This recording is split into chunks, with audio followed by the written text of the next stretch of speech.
ఆధ్యాత్మికతకి నేను క్రియేట్ చేసుకున్న సూత్రాలు ఇప్పటికి పాటిస్తుంది చెప్పకుండా. బాత్రూంలో ఇంట్లో అట్లే ఉంటాను, ఎక్కడ పోయినా అట్లే ఉంటాను. అంటే నా మనస్సు ఎంత కూడా మారడానికి వెళ్ళలేదు. ప్లేస్ బట్టి ఐ డోంట్ చేంజ్. బాడీ ప్లేస్ని బట్టి మారొచ్చు, నా మైండ్ మారదు. చలికాలంలో ఉన్నప్పుడు నా బాడీ నా మైండ్కి ఏం లేదు, నా మైండ్కి నా మైండ్ ఎప్పుడు లిబరేషన్. ఇది ఒకటి.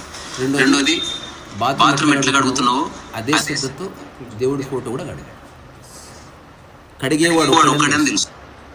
అట్లా కాకుండా దేవుడి ఫోటో అత్యంత శ్రద్ధతో కడిగి నువ్వు బాత్రూమ్ సరిగ్గా శ్రద్ధగా కడగకపోతే స్ప్లిట్ పర్సనాలిటీ వచ్చింది. నిన్ను నువ్వు రెండు భాగాలు చేసుకుంటావు. ఈ అత్యంత శ్రద్ధగా కడిగిన మనస్సుకి, ఈ శ్రద్ధ లేకుండా కడిగిన మనస్సుకి మధ్యన జరిగే పోరాటమే ఈ ప్రపంచం. సో ప్రకృతిలో శ్రద్ధ సమానం ఉంటుంది, ప్రపంచంలో శ్రద్ధ సమానంగా ఉంటే